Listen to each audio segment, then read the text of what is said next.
போட்டு நடந்து வரீங்களா? ஏய் நடந்து வாங்க நடந்து வா. வரலாறு காணாத பெரும் பேய் மழைக்கு தாக்கு பிடிக்க முடியாமல் பிள்ளையன்மனைக்குளம் கரை உடைப்பு ஏற்பட்டுள்ளது. இது வீடியோ பதிவு அந்த டயத்தில் யாராலையும் பண்ண முடியல.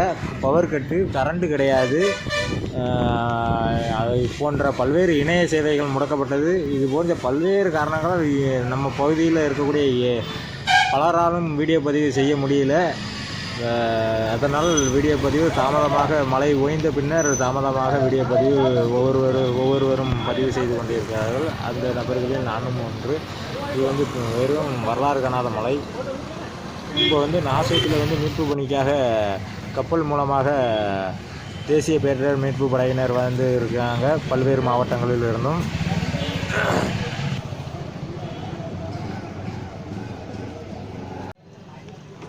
நாசேத்து பேருந்து நிலையத்தில் தற்காலிகமாக வெள்ள நிவாரண மீட்பு பணிக்காக ஒதுக்கப்பட்டுள்ளது நாசேத்து பேருந்து நிலையம்.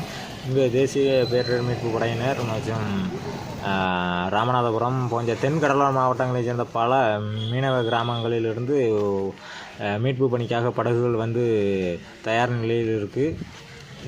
இதுதான் நம்ம ஸ்ரீவைகுண்டம், ஏரல், ஆழ்வார், பால்குளம், கேமலாபாத் போன்ற இடங்களுக்கு மீட்பு பணிக்காக, செம்பூர் போன்ற இடங்களுக்கு மீட்பு பணிக்காக இங்கிருந்து தான் அனுப்பப்பட்டு வருகிறது. நாசேத்து ஒன்று தான் பெரும் வெள்ள பாதிப்பிலிருந்து தப்பியதுன்னு சொல்ல முடியாது. வெள்ளம் நிற்கலை, வடிஞ்சிட்டு. குளங்கள் சுற்றி உள்ள குளக்கரைகள் அனைத்துமே உடைந்தது. உடைப்பு ஏற்பட்டு வெள்ள நீர் சில மணி நேரங்களிலே வடிந்து விட்டது. அதனால் நாசேத்து பகுதிகளில் பெரும் வெள்ள பாதிப்பு சற்று தவிர்க்கப்பட்டது. ஆனால் மக்கள் முழுவதும் முடங்கி போனார்கள் வீட்டுக்குள்ளேயே. கிட்டத்தட்ட 3 நாட்களாக மின்சாரம் கிடையாது, இணைய சேவை கிடையாது, வங்கி கிடையாது, பெட்ரோல் பல்கில்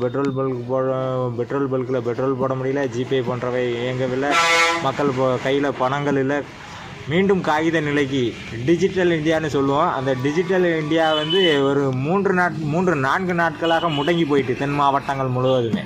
மீண்டும் காகிதத்தை நோக்கி மக்கள் அலையும் நிலை ஏற்பட்டது.